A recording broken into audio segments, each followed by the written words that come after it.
Ladies and gentlemen, good morning and welcome back to our channel once again.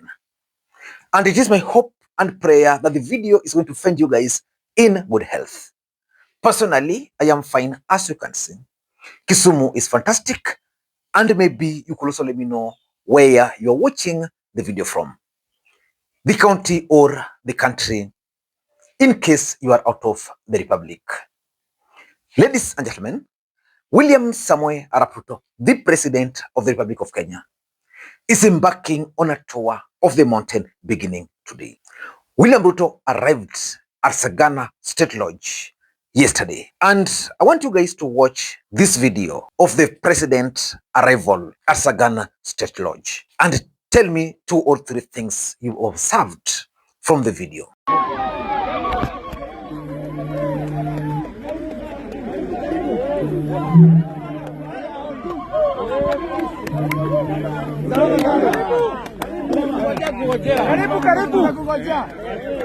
Karibu. Karibu.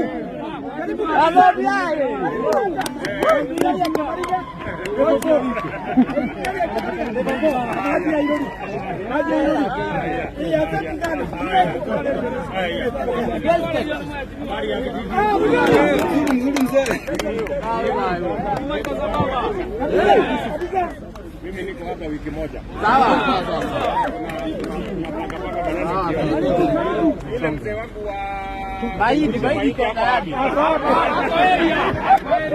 Baidi kwa tayari. Tutapangana na yeye. Niko na problem kidogo. Tuongee. Lakini otherwise area mnachukua. What have you observed from that video? For me, maybe 3 things. The first thing I observed was the snub. You could tell from the faces of the people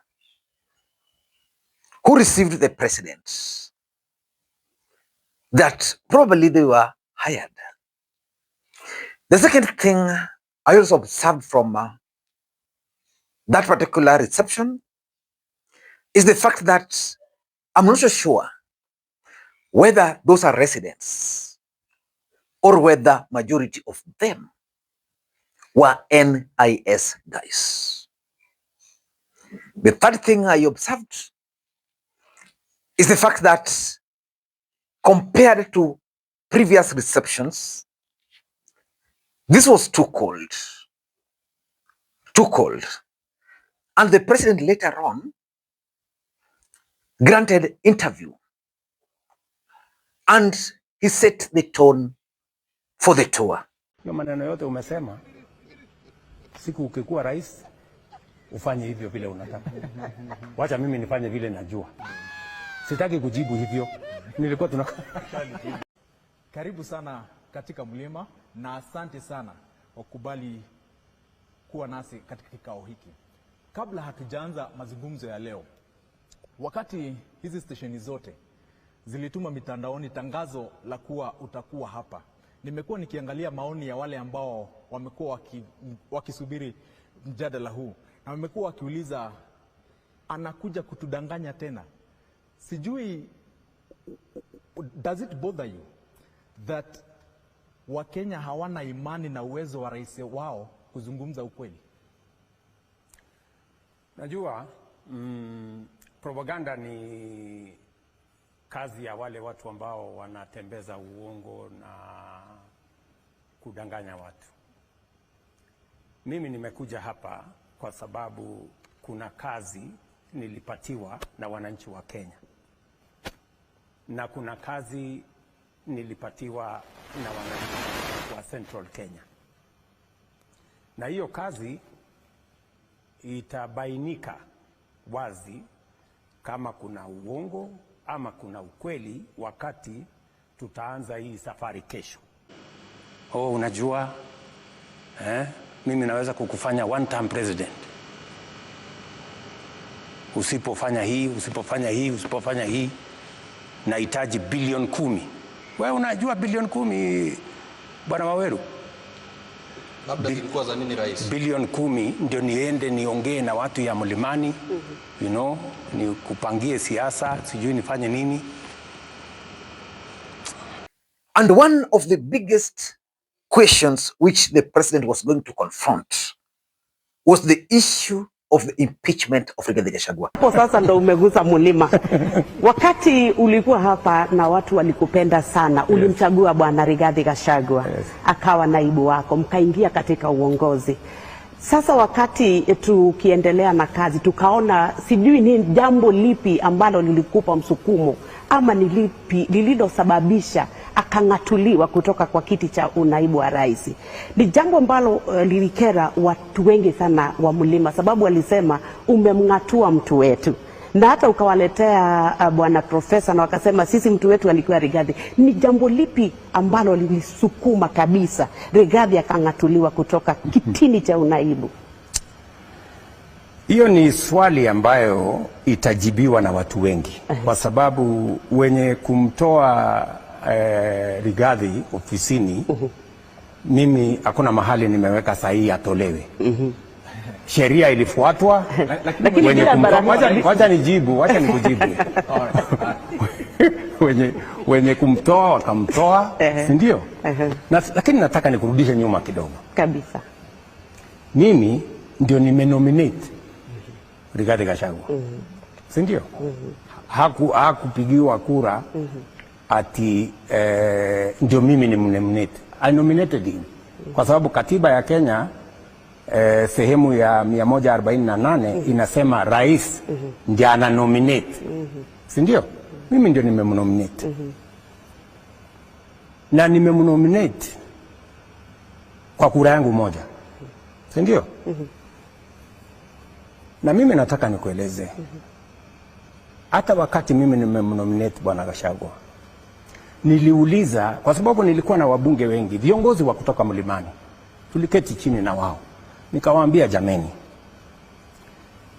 mimi nimefanya kazi na Mheshimiwa Uhuru Kenyatta miaka 10, nimefanya kazi kabla ya hiyo, nimekuwa rafiki ya watu wa mlimani na wameniamini, wanataka kunipatia kura zao. Nataka nyinyi kama viongozi wa kutoka mlimani, wa bunge wa sasa, munisaidie mmoja wenu ama mmoja wa viongozi wa kutoka mlima awe naibu wangu wakati tunaenda kwa uchaguzi. Nasikia Nyokabi? Nasikia. So nikawaachia nafasi, nikamwambia haya, munipatie mtu. I'm coming back with that analysis later, because in this video I want us to focus about the reception yesterday, which for me, the mountain actually boycotted William Ruto. Before we do that, for those who are watching this channel for the first time, please take a second or two, click the subscribe button so that next time we produce a video like this, YouTube will automatically notify you. And to the subscribers, I want to continue thanking you guys for your continued support, because without that support, this channel cannot be where it is. Ladies and gentlemen, without any further ado, allow me to dive in. But again, before I dive in, allow me to introduce you guys to one of the most reliable computer firms in Kenya today, Carotex Computers. If you are looking for a reliable quality computers and accessories, then Carotex Computers is the place to go. They offer both brand new and refurbished laptops, desktops, tablets, and of course, other computer accessories. They are located at Nairobi Bazaar Plaza along Moi Avenue, first floor, shop number 7. They also deliver countrywide through reliable courier services. Ladies and gentlemen, place your order now. And if you mention you are referred by me, you'll get good discounts. Ladies and gentlemen, let us dive in. William Ruto is going to embark on a tour of the mountain. And just like I explained to you guys the other day, that tour by the president is going to be a do or die for him. For me, my opinion is this. The mountain is gone. William Ruto can spend the entire time in the mountain, but it's gone. If I were to offer my unsolicited advice, William Ruto should focus his attention in other regions. The mountain will not vote for him. The mountain have proven over time that they make a decision and stick by it. If the mountain left Uhuru Kenyatta, a man they used to refer to as anointed by God, and followed William Ruto, you know the relationship between William Ruto and the mountain before Uhuru brought him on board. If they left Uhuru and voted for Ruto, nothing will stop the mountain from leaving Ruto. And I can assure you, William Ruto is going to perform worse in the mountain than the way Raila Odinga performed. So if I were William Ruto, I'll go and look for votes elsewhere. Mount Kenya is gone. Of course, in terms of development, he doesn't need to go to the mountain to bring development. Development can even be executed without his presence. But let us not focus on that. Let us focus on why William Ruto was received coldly at Sagana. Number one, I think the mountain has drifted away from William Ruto and they've forgotten about him. And the interviewer asked William Ruto this very simple question. Why is it that this time you are coming to the mountain, but your allies have to go to the people and literally beg them to receive you? Why? Because previously, William Ruto would not even require to mobilize people. He will just show up. Everybody will be there. All leaders. Remember, by that time, Uhuru was still the president. This time, he has to beg. Why?